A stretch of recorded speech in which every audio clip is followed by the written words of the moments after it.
Good evening. Welcome to Human Performance Live. Tonight we are so blessed to be able to have Nicholai Rogtkin. He is a amazing slope style mountain bike rider. Um, Nicholai, tell us a little bit about what you do and what you have done for your sport. Phil, thanks for having me. Stoked to be on with you.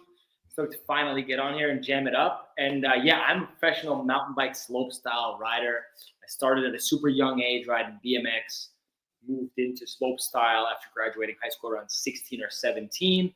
And then so for the past 10 plus years, I've been competing at the highest level of slope style and trying to push the sport forward with some new innovative moves and tricks, and yeah, those come with a lot of crashes on the way. But yeah, 10 plus years competing in slope style, and still trying to fight for these world championships. So yeah. And as you get older, it's harder to compete with some of those young guns because they can do it at reckless abandon. And you have to be a little more calculated, I would say. Yeah, I mean, honestly, riding with the younger competitors, whether that's in training or in competition, it like brings back a bit of that fire from when I was younger, when I had everything to prove, and you're just like willing to take all these risks, and like you're saying, you can fall and get back up. So riding with those guys is motivating, but it's also like you see how easily they can take these impacts and bounce up. And I remember 10 years ago how I could take those impacts and just bounce up like nothing happened. But Yep. now you just want to stay on the ground. You take a crash that you think is chill, and suddenly you're like, man, this shit still hurts. So yeah, beating up the body has been every second has been worth it, but it's gotten harder and harder over the years for sure. Yeah, for sure. So I don't know if you saw this. It said, and being a badass mofo. That is Pierre. What's up, Pierre? Okay, so as we were talking offline, your story is unique but not unique. It's unique in the respect that where your parents came from. Um, it's not unique that they're immigrants or anything like that, but I think that where your parents came from was a major driving force on the man that you've become. Would you like to tell us a little bit about that, so that we can kind of get back to or get up to where you are now and how writing has maybe gotten a little bit harder, or recovering actually has gotten a little bit harder? But I'd like to start at the beginning because I think you have a super awesome story, and I think people would really like to hear it.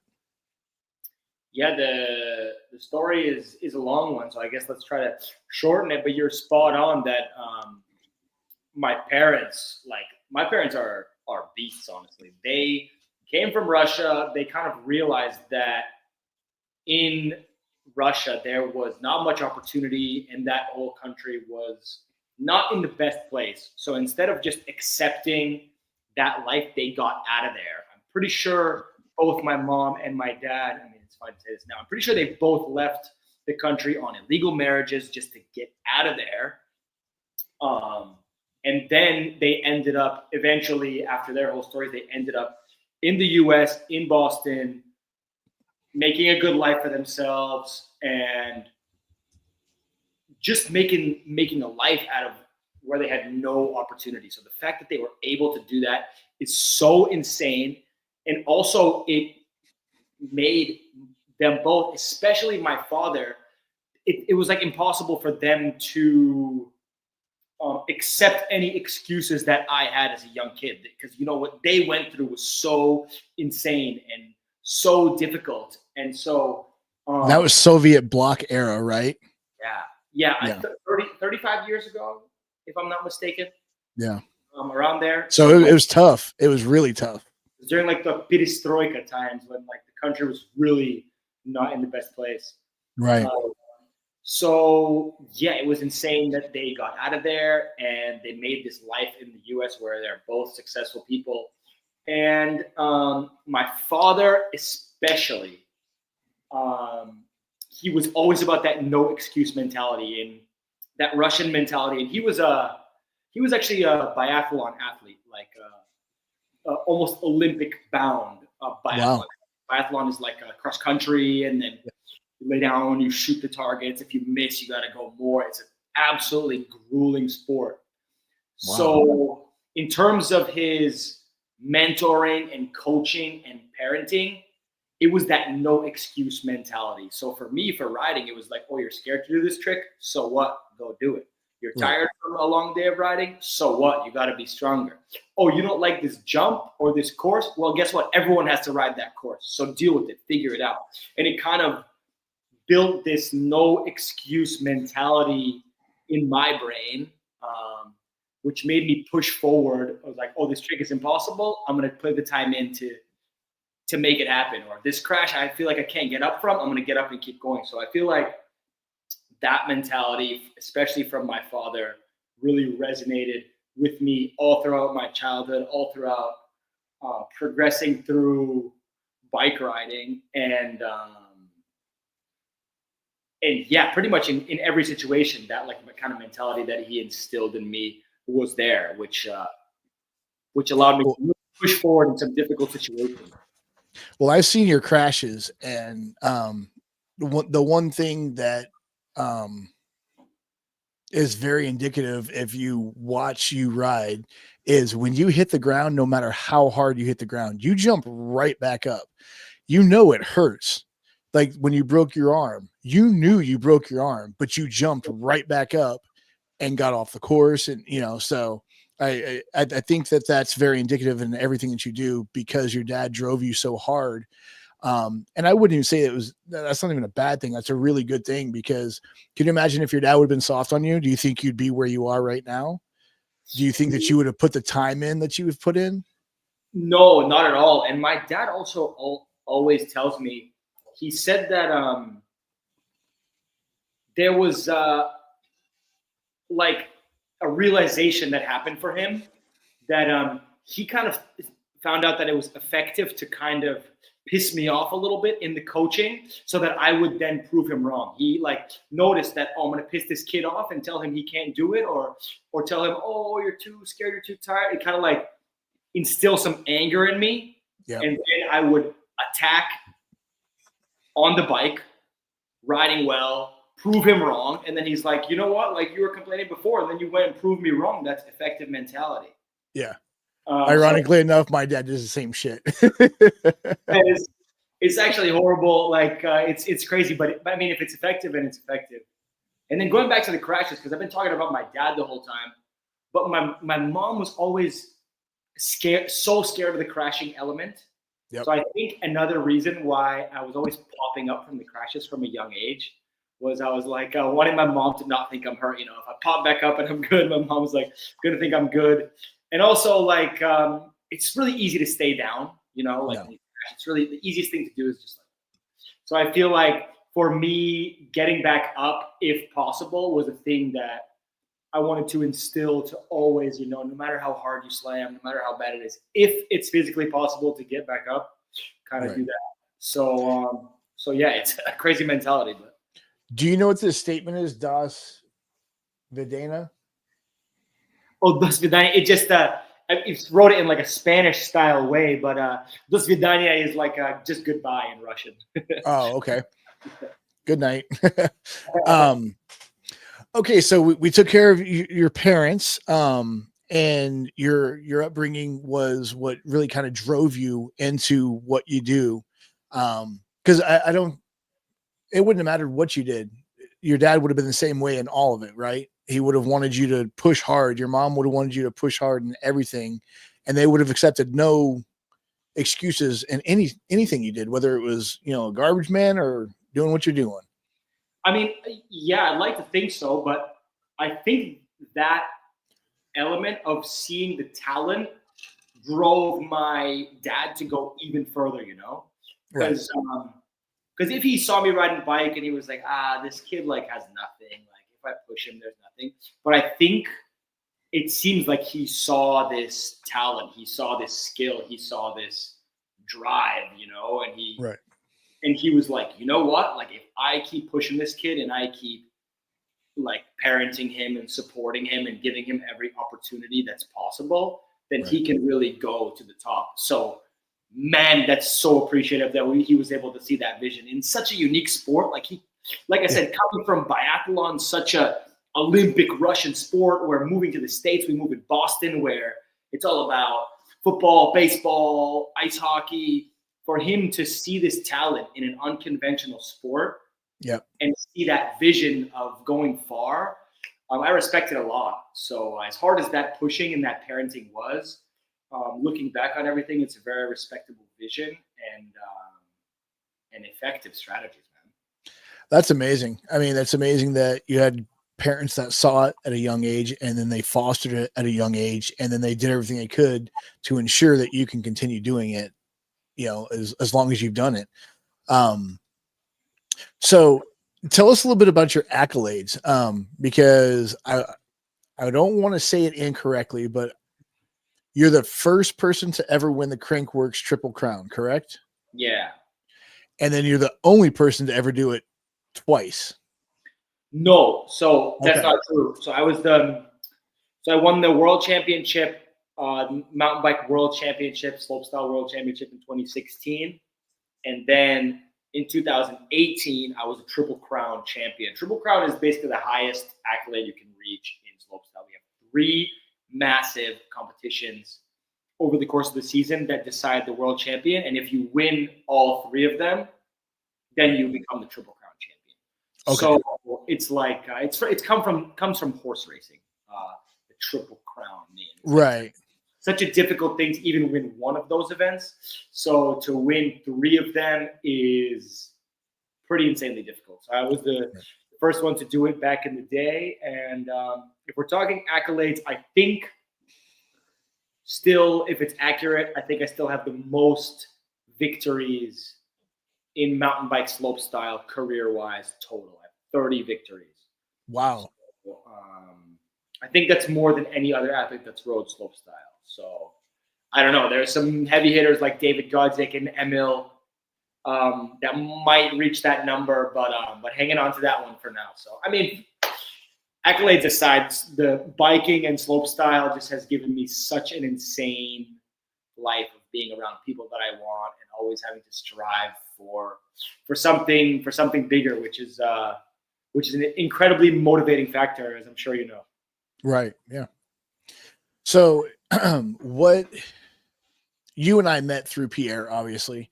And we got to talking, and you're like, I don't think my testosterone is that's good. And I was like, but I'd like to talk about some peptides. And what do you remember what I told you that day? I said, I bet your testosterone levels below 300. Yeah, I didn't believe you. And you were like, no, it'll be fine. And it came back. It was low. It was a lot lower than you thought it was. It was pretty much where I thought it was. And you're like, what do we got to do? And then I started telling you about, BPC 157 and TB 500 for those injuries and all this stuff. You've been with us now for 2-3 months, something like that. Mm-hmm. What has been your experience with it? How are you feeling?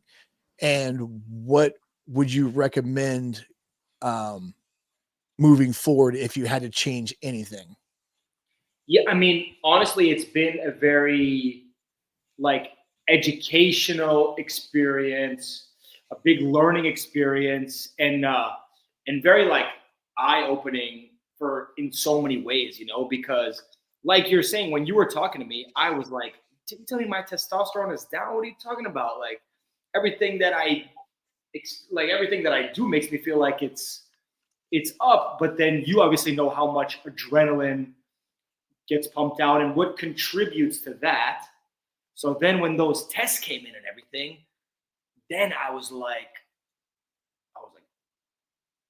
kind of shocked, but also like, this guy knows what he's talking about. So it's not like I didn't already trust you, but I was like, damn, this is something that I really got to trust. And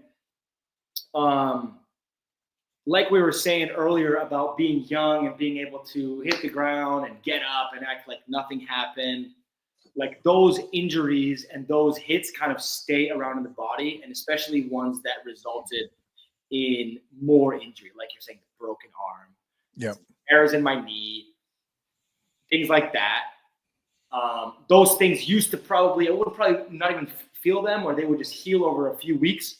Yep. But now, with the testosterone, with the BPC, I always forget the name of the other one that it's combined with.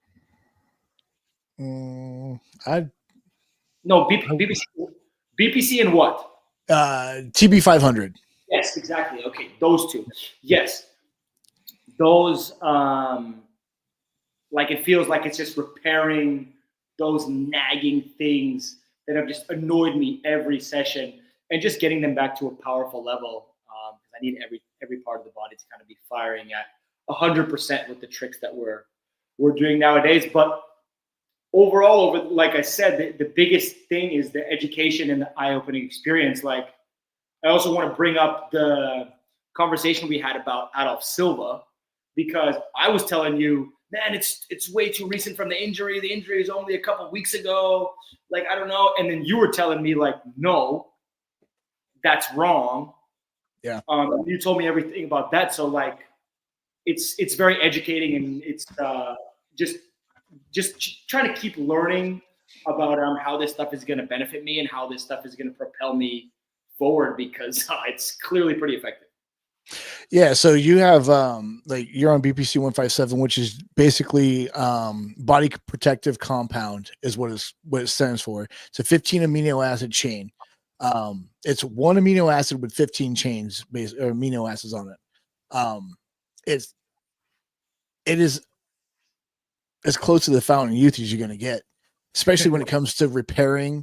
And it's BPC 157 TB 500 combined is called the Wolverine stack, because you heal superhuman. And I don't think I told anybody else this yet, but I already told you. We had that kid that called, his dad called in, said he tore a tendon in his foot, and the doctors wanted to do surgery. Well, he wanted to see if he could muster through it to play his last season of football, and his tendons healed. And his dad called me and just could not believe, he was elated that his son has an opportunity to move forward from an injury that if he would have had surgery, he would have definitely had problems later in life. Just because once you cut the body open, and you're going to have issues. It's never going to be the same as just leaving it alone. But, TB 500, BPC 157 is just, it's as close as you're going to get to being that 20-year-old where you can bounce off the ground and stand right back up. You might be a little achy the next day, but you're not going to be in pain. You're not going to be sore, especially if that stuff's ripping through your body. Like, I will never not take BPC 157. I will never not take it. The man, the myth, Phil is a true legend. Oh my God. Thanks, man. Absolutely. Yeah. I agree with that. No, I mean, it's just, I think in pretty much every sport and in life, what is the phrase that they say? Like, the best ability is durability, and like durability is just breaking things down. Like, especially for us riders, like sometimes you have so much more in the tank, you have so much more motivation and so many more ideas, and you're feeling strong, but that durability gets you. Like you get scared to hit the ground. You're like, man, I can't crash anymore. And that changes things mentally. So being able to improve that durability, which seems to be exactly what we're doing here, is absolutely the smartest way to keep the career going. So that's well, and it helps with your psychological state too. Cause let's face it, you're hucking yourself over an 80-foot jump. So you're 60 feet off the ground. If you fall and miss or whatever, that's going to hurt. I don't care what you're doing. Like I said, I saw that video where you went face first off the side of a friggin' mountain, jumped right back up, blood all over your face, went and got your bike and went and did something else. It's like that. We can't do that into our 40s if we're not taking care of our body. And, it's tough to quantify things. And that's why we like having guys like you on the show, especially because of what you do for a living. Like we were talking about earlier, you're not a special operations guy. You're not a high level SWAT guy. You're not a high level, military first responder guy. you are an athlete though, and you punish your body just as hard as all those other guys. You might not be kicking down doors, but you are jumping off the side of a mountain with a bicycle. The more I think about it, the crazier I think it is. Because it's one thing to do it on a dirt bike. There is a ton of suspension in a dirt bike, a ton. You're doing it on a bike with that big of a shock. Yeah, I mean, you rely on the experience to get you there. You rely on riding bikes since age 5 to make sure you calculate everything perfectly. I mean, you were actually talking about it earlier. You were saying after you watched the documentary, you realized that I wasn't necessarily just a mental dude that likes to huck double flips or huck huge flips, and that everything, as crazy and as reckless as it may seem, is actually extremely calculated and extremely methodical. And even because of not because of this, even after the methods and the calculation, it can still go so drastically wrong. So I mean, look at Travis Pastrana. I mean, he tries to calculate everything to the minute detail, but I mean, look how many injuries he has. It's just sometimes you can't. When God says it's your time to get hurt, it's your time to get hurt. Really, you know what I mean? When your number's up that day, it's up. But it to me, it amazes me that you guys do what you do, Danny and Damien, who I got to meet through Pierre, and it's just they seem like such great kids. And then I watch their videos and I'm like, holy crap, you guys are like kids. Yeah, that's insane that you're doing that on a bicycle. I mean, when I was that age, I would do it I might try it on a dirt bike once, but definitely not on a bicycle, because I always thought that was going to hurt when you landed. But I mean, Damien's actually coming to ride here tomorrow. Damien is one of those youthful characters that's for now he laughs at us older guys if we're ever like, oh bro, I gotta like chill for a bit, this is hurting, or like take a crash and you're like, oh, I'm gonna take a couple runs off, you keep going. Like he'll just like laugh, because he's so young, he's so motivated, he doesn't feel any of that pain yet. So he's an extremely talented kid that has a good mentality and is a lot of fun to ride with. So I think he's got a future, big future. Well, and Pierre was telling me that he really looks up to you as far as like, and I don't mean this rudely to him by any stretch of the imagination, kind of emulate you, which, I mean, that's amazing, because if you want to be the best, you need to be with the best, because you always have to chase that guy. And once you get to that guy, there's always someone past him. But unfortunately, you are kind of like at the pinnacle of all of it. So, because you're doing these tricks that there might be other world champions, but they're not doing the tricks that you're doing, because they're not as willing to throw it all against the wall and say, hey, this is all or nothing, which I think is so cool, especially with that jump that you did where you broke your wrist. I was like, holy, I didn't even know you could spin that many times in the air without falling. That one. So that broken wrist was really an eye opener for me, because I had almost gotten like 10 years of competition without a serious injury. Like I had crashes and I was beating up the body, like we've been saying, head hits, stuff that makes you sore. But in terms of breaks and tears, I was able to escape that for literally 10 years. Wow. And then in the wrist breaker crash that you're referencing to from the documentary, I crashed, I got up like always, but then I looked down and my hand was pointing the wrong way. Yeah. And then it was just a very eye-opening experience to an injury that felt like hell. It looked gruesome.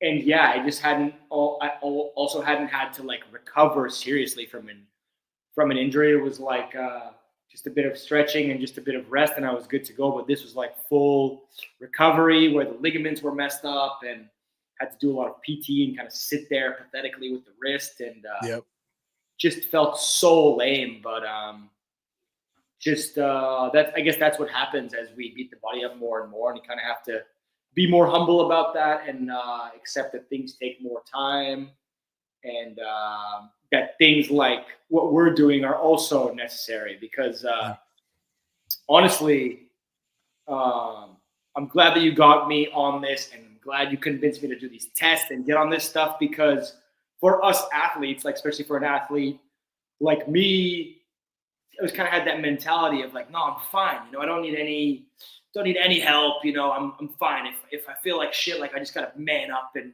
not be a pussy and power through. I feel like that mentality is healthy in a way, but also is not that humble and not that ideal, because it doesn't have longevity. So Yeah. Well, and that's the problem that all of us guys have, right? Especially at high performing jobs, whatever it is, whether you're a mechanic or you're a bike rider or you're, Delta operator, or you're a SWAT cop. It doesn't matter what you're doing, what your career field is. If you're at the top level of that and that's all you're concentrating on is being at the best of that job, when you get to that point and your body is messed up and you sleep like crap, you just aren't feeling good, and you just don't feel like getting up and going, doing whatever it is that you're supposed to do that day. We have to be stronger as men to be like, tell our buddies, hey man, go give these people a call. Just do the blood work. Just do the blood work. You don't commit to anything. And if you're not a candidate, they're going to give you your money back. So it's kind of a win-win. And a lot of guys, they'll call me and they're like, no, my testosterone's good, blah, blah, blah. I'm like, well, how old are you? What'd you do for a living? Da, da, da. Ask them a few questions. I'm like, your testosterone's under 300, homie. And they're like, no way. Just like you, no way.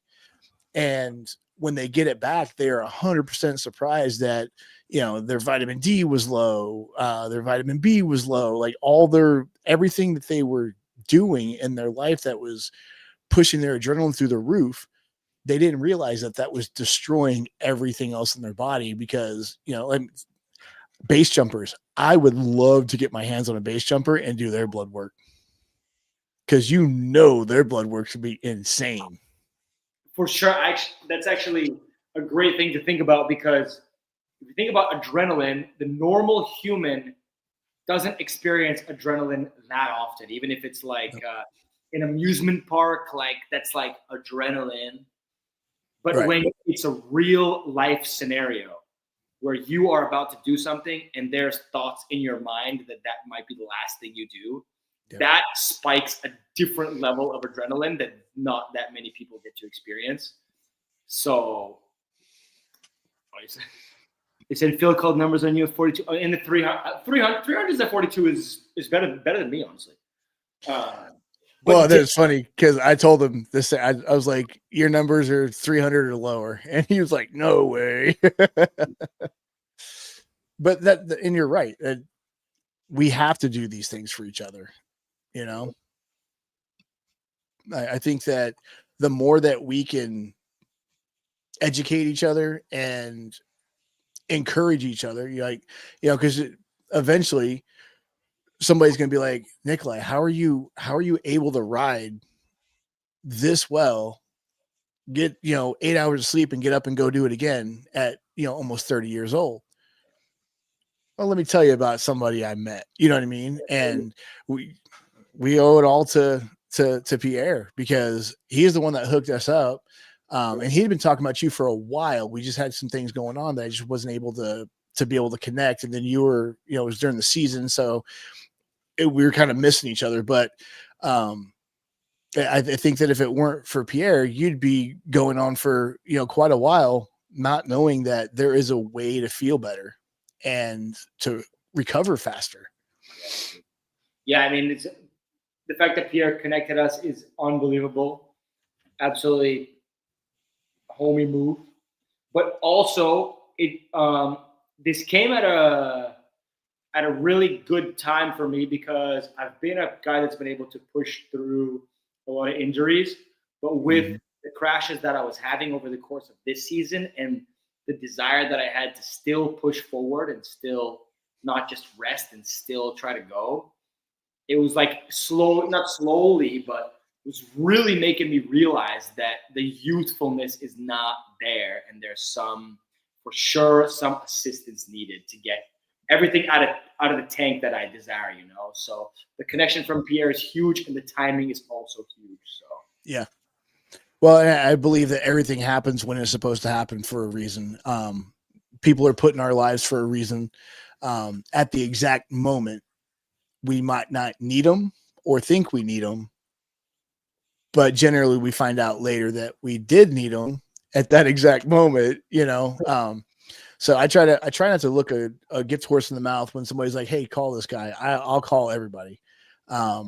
People send me emails and I'll call them, and I don't really like sending emails or text messages. I'll call you and say, "Hey, this is what we can offer." But it's awesome for me to have a guy like you with us, because I got to get your shirts out to you, by the way. To Because it's, people look at Human Performance TRT and they're like, "Oh, well, that's just a testosterone clinic." No, it's not. We are wellness. We are trying to get you to be able to be at the highest level of whatever it is that you do for as long as you can do it. Because everything that we put our hands into is some adrenaline based, or some, fast paced world, or we're not getting enough sleep, or we're eating like crap because we're on the road, or, so this is a way to help guys feel better, even help mitigate some of the outside noise that we have. yeah, I mean, man, it seems like you get super fired up on seeing these success stories, and like people that come to you, like this kid in his final year of playing sports. I feel like you get so fired up on people being able to heal themselves and do what they want to do. So I feel like it seems like that's why you're willing to take this time. Like even the other day when we were talking about Adolf, you took the time to explain to me your own experiences and how you and what you went through, and relating that, and just like always taking the time, because it seems like you live for these like success stories of people that coming back to life. Basically, am I wrong? No, it's the greatest feeling for me ever. I have a buddy that, I don't know if he's watching tonight. If you are, say hey in the chat so I know that you're here. He started out at 450, 475. His goal was by the end of November, and weeks ago he messaged me and said he was at 418. Nice. So he seems like he's on track. He's back to walking every day, going to the gym every day, and he's doing it at his pace. I told him, don't go in the gym and start ego lifting, because you don't need to do that bullshit. You're too old for it. But now this is for you. This isn't for your wife. This isn't for your kids. This isn't for your grandkids. This is for you. And you have to be selfish. And he has been killing it. There was a couple days where he's like, I don't really feel like going for a walk. And his daughter's like, get your ass up and go for a walk, Dad. And he's like, fine. He gets up and goes for the walk, and he feels better for it. But the most amazing thing is when I get those calls and people are like, hey, my son's tendon's healed. He can play football for the rest of the season. Hey, I used to have the seat all the way back in the car and my stomach touched the steering wheel, and now there's 3 inches between my stomach and the steering wheel. And those are the most amazing calls that we get. And when guys and even gals feel better genuinely, because that is the worst thing in the world, where you feel like shit and you just don't want to do anything. And it's so hard to explain to people that you feel like crap and you don't want to do anything, and coming off all the injuries that I've had, whether it was because of all the drugs they had me on, or it was because, I was still in my stupor of, I lost everything that was me because I wanted to stay in the military for 20 years and, just not accepting what I was given at that moment. I was being a spoiled shithead about it. I should have been able to see the forest for the trees, but I didn't. And it has humbled me a ton to hear guys say, dude, I was at this much and I feel amazing. Or just like this one, taking Phil's advice, my PTSD and depression is nearly gone. I hear that more than you would ever believe, because guys call and they're like, my depression's gone. I quit taking all these pills that the VA was giving me. I got off all these sleeping medications because I'm sleeping better. Um, I can be a dad again, just like he says. Yeah, this is amazing. Is no depression, dad, good food, strength, riding him Yeah. to be doing what he loves. Like basically all the things that mean something in life you can get back to. So it's amazing stuff, man. And for me, I guess I would associate it with every time somebody sends me a message like that or calls me and tells me that, to me, it's more like you winning the Triple Crown again, because every one of those are wins for me. Every one of those is, we are doing the right thing, because there's days where I'm like, man, I'm ready to hang it up. We just got so much shit going on, but I would never do that because I love what I do. But we're going to talk shit in the meantime. But we have such amazing guys and gals on our program, and most of them, all of them are so respectful. They're like, I'm so sorry to bother you. I'm like, that's what I do. You just don't call me on Sunday. I mean, and clearly on Sunday I answered the phone. I try not to, cause I'm trying to honor being, fully active with my children on the weekends. But, it's those calls that I'm like, yeah, that was worth it. You know what I mean? It was a 10-minute call and it was so worth it. So, and that's why when I kind of wanted to wait to hear how you were feeling and how your journey was going, I didn't want to ask you too much about it, because we did talk a little bit about it, but I was like, don't tell me at all, because I kind of really want to be surprised like everybody else of how coming on board with us has helped you. And is it something you would recommend to other people? Is it things that you're telling your buddies now, hey, even though you're 20 years old, you might want to start looking at BPC 157, TB 500 and stuff like that? So what say you? I mean, I would absolutely recommend it 100%. I think it's such a game changer and just so necessary. But for me, I feel like I can't yet say that like I know everything, because like I was telling you before, I'm still getting educated on this experience and still kind of learning how it's helping me and how it's strengthening me. And I can obviously feel the recovery so much better, sleep better, all that stuff. These nagging injuries, like I was saying, have kind of been becoming super active. But I think we got to sit down and talk, like, let's say, I don't know, it could be weeks, months, whenever, but I feel like I still have a lot to learn. Do you think I still have a lot to learn or no? I have a lot to learn. Okay. And I research this stuff all day, every day. I'm always researching what peptides could, that can go together, that work synergistically in your body, because you don't want to take two peptides and do the same thing, because then they're going to burn out the receptors, as far as it's just going to be overworked. And that's never good. And you're just wasting money. So, we try to find everything that works for guys, that we can say, okay, like for instance, my personal thing that I'm on, I'm taking CJC 1295 and Ipamorelin, taking Tesamorelin, BPC 157, but I have a pretty big stack with BPC 157. I've got copper peptide, KPV, a bunch of stuff for like wellness, and I'm old as shit, so I got to do these things. And then NAD plus and glutathione.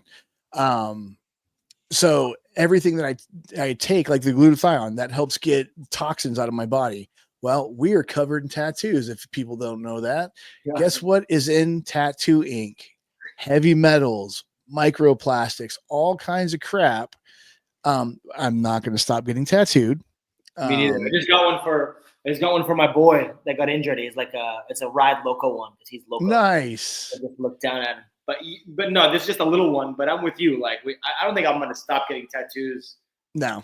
So I can, by knowing what's in them, I can say, hey, you know what? I'll take glutathione for the rest of my life because your body creates it, but I'm just giving it more to help pull more of this shit out of my body. So, but yeah, it's just all this stuff that I try to give people experience, and try to give them as much knowledge as I can.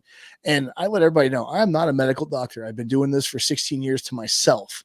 I can read peer-reviewed studies, I can analyze data, and I can regurgitate the data that I was given. If you can do those three things, you're going to be just fine.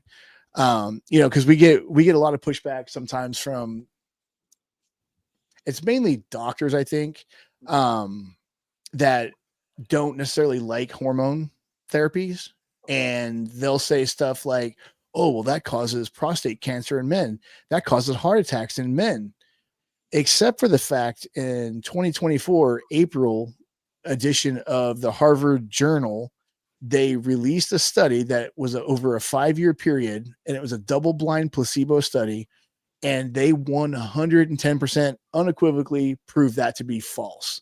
There is no link to testosterone injections or testosterone use and heart attacks and cancers or anything else like that. Quite the opposite. It showed that people were feeling better, ironically enough. Their chance of a heart attack went down. Their chance of cancer went down because they're feeling better. So they're eating better. They're sleeping better. So they're taking better care of their body. So the funny part about it was they just kept pushing this for 20 years. Just like for women, the FDA just got hammered and had to take the black labels off of their hormones, because on their hormones it said will cause breast and uterine cancer. Not could, would. Yeah, will. So they made them take that off because the study they used for that, there was zero proof, Nicholai. Zero. There wasn't one documented case where it said this lady died of uterine cancer because of hormone therapy. They just love to scare people, don't they? That's the problem is, and then people like me come on here and they think that I'm crazy, and they're like, well, you're not a medical doctor. No, you're 100% right. I have zero medical experience. I've stuck myself for 16 years with different needles for different things, and I have found what worked for me and my body. But I've also read a lot about it. I try to keep up on the cutting edge of all the peptides that are coming out. Try to be on the leading edge of all of this stuff because I look at it as my guys that need me and my gals that need me, I can help them. Because we have a bunch of guys with traumatic brain injuries. There's peptides that can pass the blood-brain barrier that actually will help heal those receptors in their brains. So they may gain a little bit of that short-term memory back. Cognitive function, that ability to think clearly and say the words that they're trying to say. So then I know I get excited and I get goofy, but man, it's like you said, for me, this is like winning the Triple Crown. Every time I can help somebody and I get a call and I feel amazing, dude. I even had one guy that said he was going to shoot himself. I didn't know about this until months later. He was going to shoot himself. I called him. He called me. I was on the phone, got off the phone, called him right back. He tells me 2 months later that at that point in his life, he was sitting at the table with a gun in his hand and he was getting ready to shoot himself until I called him. Oh, and now he feels amazing. Those are harsh realities to have to experience. Yeah. And it's scary that, that we do that. And so that's why I try to always answer the phone. I sometimes I'm on the phone and I can't necessarily answer the phone, but I will call you right back and it'll be within probably 30 minutes. So the needleless injector is next on my list. Yeah. So what he's talking about is I hooked up with a company out of Australia and it's called injectneedlefree.com. Okay. So there's no needle involved at all. No syringe. This is for real. I thought this was for real. I have both of them. the poking kind of never as comfortable as you get. You still get a little nervous for it every time, no? Or for you, it's like, I don't know. I think it's just like a natural human feeling to like get a little nervous before the poke. So I thought it was a joke, but continue. No, so yeah, that's a normal thing. I try to tell guys, they're like, I've never given myself a shot before. I'm like, well, buckle up, Buttercup. You're gonna sweat like a motherfucker, you know. And they don't believe me until they go to do it the first time. They're like, man, that was tough. Like I probably talked to myself for an hour before I did it the first time. Yeah, I'm like getting ready for a competition run before I do this. I'm like, you're all sweaty. You're like, shit, I just cleaned that off. Now I got to clean it again. Oh yeah, and so you know Garth, right? So Garth forgot his syringes at home. So 18 gauge is what they pierce ears with to gauge your ears first. So it's a big ass needle, right? Think of the injections that cows get is with an 18 gauge. So Garth forgot his syringes, and he had the 18 gauge, and he had to have his wife inject him with an 18 gauge needle. Did he look? If he must have not even looked at the needle. Because he would have. If I would have looked at that needle, I would say no. So you use the 18 gauge to fill the testosterone up, and then you switch the needle out. But he forgot to bring the syringes with him. He thought he threw them in the bag and didn't. So, and I guess the first time she went to do the injection, she didn't have the syringe tight enough. So she just poked him and it went through her hands. So she had to stick him twice. No. Oh, man. That shit was amazing. When he was telling Pierre and I that, we were fucking dying because I was like, I've done that before, and that needle is no joke. And I try to tell everybody, I'm like, do not inject yourself with an 18 gauge needle because that'll be the last injection you ever give yourself. And Garth's like, I did it. That's insane. But we got sidetracked talking about these needles. We need to talk about the needleless. So the needleless is an awesome system, man. It works off of spring pressure. Okay. So there's no air, because you're going to see people online talking about air and shit. There's no air in it at all. So you fill, it's called a nozzle. It's just a clear, tube that's got a plunger in it like a regular needle would, but there's no needle on the end. So you fill it up the way the directions tell you to, and then you push all the air out of it. And then you put it in the machine, you push it against your belly or your thigh or wherever you're going to inject, because there's a sub-Q and there's an intermuscular. You set the tension. So say you got 25, 30 milliliters in your nozzle, you push it, put a little pressure on it, push the button, and it takes that liquid, makes it a high pressure liquid, which now becomes the syringe. And it pushes it right into the muscle or right into the fat. Wow. Yeah, it's intense. That sounds kind of wild. Pretty good. First time I did it, I was like, I don't know if I'm going to like this. And it's nice because you don't have to worry about having syringes all over the place, taking them to the hospital or whatever to get rid of them. But yeah, it's definitely worth it. For guys, especially for guys like me that take a bunch of injections a week. So I forgot to switch out the needles last weekend as we were getting ready for a soccer tournament. That was a cup of coffee I didn't need that day. Oh yeah. That needle is no joke, Nicholai. Bro, I don't want to know about this. I want to hear these funny stories, but I do not want to have to find out. Yeah, just make sure you take your shit with you. I will go to the fucking store if I have to. I'll find something. I don't care if it's smaller. If it takes me 15 minutes to get it into my body, I am not going bigger. I have the needles nicely protected in a nice pouch in my bathroom bag when I'm traveling. So the system so far pretty dialed. That's beautiful. Garth and Pierre both do the same thing. It's just sometimes you forget, and Those are not the times you want to have to do an injection. So all in all, you're feeling better. How do you feel your recovery is like from day to day? That's what I was saying. The sleep and the recovery has been awesome. Yeah. Has been awesome. And like that's also something that I've noticed getting older, like riding day after day, like especially when it's not just the riding, if it's like a day where you go like bit of gym, bit of digging, bit of riding, and then bit of cross training, maybe I play a lot of ice hockey. So in like days and weeks like that, just experience the body just kind of crumbling further and further and further. So ever since digging sucks. Luckily, I have the wooden kickers here, so the digging is more getting the landings and stuff ready, whereas the dirt takeoffs require a lot of really manicured work and stuff. So we got machines and wooden kickers over here.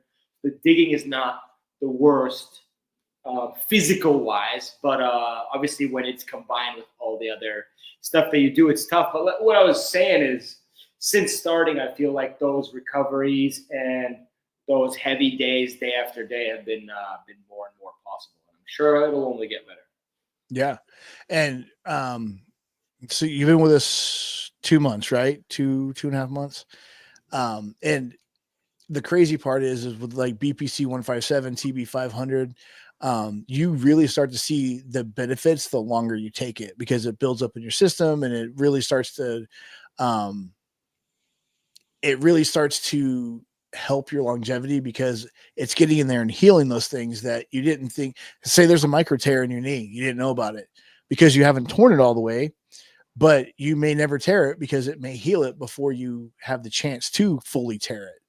Like I was telling you, that kid's tendon healed few months, and the great thing is he can continue to do his senior year without having a surgery. And if that's what we can do for guys and gals, we're all about doing that because of recovering.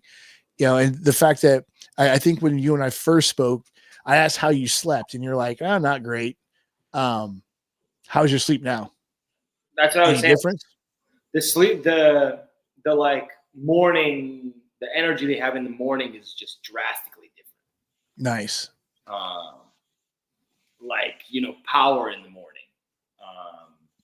And that's huge. I feel like that's the only way you can really tell if you slept good or not. If you wake up and you're like, oh, fuck, I wish I could have some more sleep.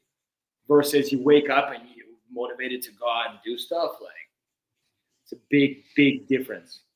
Yeah, it's the difference between waking up and darting your feet off the bed and then getting moving, or laying there for 20, 30 minutes and thinking about getting up and dreading your feet hitting the ground because you are in pain, or you didn't sleep good and you had a pretty hard session the day before, and you're just like, it'll be there at noon. I'll go out there at noon, That's awesome that you're seeing that big of a difference in a couple of months.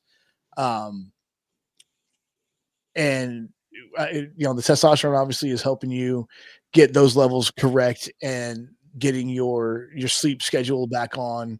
But you travel a lot too. So how has travel been now that you're on the system versus before you were on the system, as far as like your sleep and all that stuff? Because I know with traveling, it's hard just because you never know, you're in the hospital with your buddy. Are you still able to get your sleep and all this stuff while you're traveling? Yeah, I've been pretty damn successful with the sleep since starting.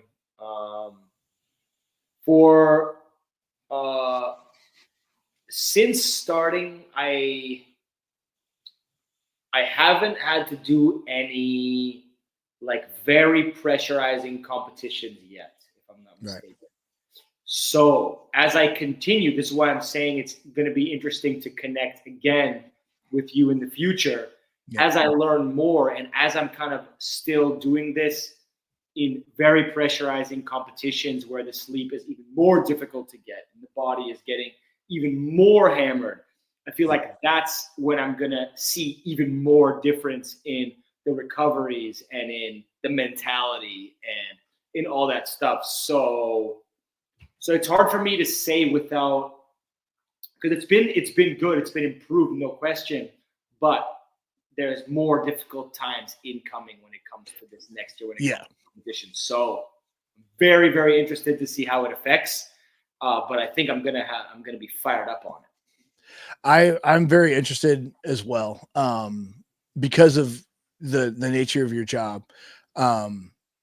Because sometimes you're the hammer, sometimes you're the nail, and we prefer to be the hammer more often than we're the nail. But at 30 almost, it's when you're the nail, you're the nail, and there's no bouncing.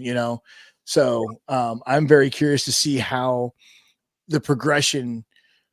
And I think you started at the right time too, because it was at the end of the season, and at this time you're just bouncing around going to these different events, and you're hosting things, and so you're actually able to recover. You're able to sleep. You're able to eat well. You're able to train, and get your body back in shape.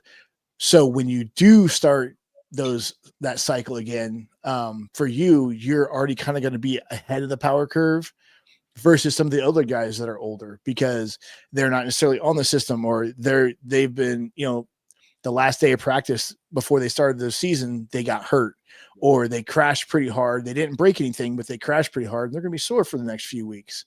So, I'm very interested in seeing how, throughout the winter with your training, and then as you start the season again, to see how you're progressing, how you're feeling. So we'll definitely have to have you in again to check everything and see how you're feeling. And if there's anything obviously that you need, you just call me and we will get you straightened right out. That sounds incredible. Hopefully I can teach you some things about like more what athletes like me need, because I don't know, have you had experience with like a mountain bike athlete that's hammered the body like me, or not really? No, I have experience with military guys and motorcycle riders, dirt bike riders, which is similar. It just, the impacts from dirt bikes is just a lot faster than a mountain bike, and usually a little bit higher. But and here's the crazy part is, this is going to sound kind of dumb, but bear with me for a second. It's the same thing, whether you're falling from 10 feet or you're falling from 80 feet. The impact is going to be the same. It's going to suck. I mean, look at Brian Deegan in 2004 at the X Games in Colorado, when he launched off of that ice mountain, landed on his side, and broke everything on his whole right side. So, he broke his wrist, he broke his arm, he broke his shoulder, he broke his ribs, he broke his hip, he broke his leg. So injuries are injuries when it comes down to it. But you are 100% correct. Anything that we can do to tailor care for you and another athlete like yourself, that's what we're here for. We're here to make sure that we can tailor it. If you come and say, hey, I heard about this peptide, a buddy of mine told me about it. What is it? How does it work? Is it going to work synergistically with everything that I'm taking? Do I need to change something? Okay, well, we're not going to take some more anymore. We're going to take these two things together because they'll work better. They'll do the same thing. They'll keep the muscle mass on. They'll keep burning the fat, but they're not going to mess you up cognitively. So those are all the things that we really, really want to dial in for you guys that are all, high performers running on full throttle all the time. It's only going to get better, Nicholai. Phil is a guru. Oh boy, Pierre, you're making me blush here, man. Come on, say something mean. I was saying he only calls you to annoy you earlier. Yeah, he does. And I feel bad because half the time when he calls me, it's in the middle of the day and I'm in the middle of a call or something like that. So I got to call him back. I'm like, sorry, dude. Okay, so closing, we're at an hour. Man, that went by pretty quick, Nicholai. Where can everybody find you, first of all? Social medias, all the things that you do. Yeah, social media. Instagram is probably where I'm most active. Nicholai Rogtkin, just like my name is spelled here. Instagram, TikTok, also the same exact name. Less active on there, but still posting on there. And then with YouTube, I don't have my personal channel. I don't really post things on there as I'm still super competition focused. But in my Instagram bio, there is that documentary that Phil, you said you watched, taught you a lot about me, my family, my upbringing, my career, the highlights, the lowlights. So that link is in my Instagram bio. It's called Rogtkin on YouTube. If you don't want to go to Instagram, just YouTube Rogtkin. And yeah, I'm just gonna try to keep hammering over these next couple of years at the top of this sport. So keep an eye out. Well, and if there's anything that I can do to help, if you have any questions, obviously never hesitate to call me. If you're wanting to just get education and you want to learn some stuff, you've got my number. Well, I was asking you the other day about like how important it is to refrigerate the BPC, and if you travel with it, how cold you have to keep it. So I'm gonna keep hammering with questions like that for sure. Yeah, and those are great questions because I travel as well with all my medication when I go somewhere. If I'm going to be gone for more than a couple of days, and I just take it with me for the most part. I definitely take my testosterone if I'm going to be gone for more than a week. But if I'm not necessarily going to be super crazy active, I'll leave my BPC 157 or stuff that I have to refrigerate if it's a short burn trip, because I just don't want to deal with it.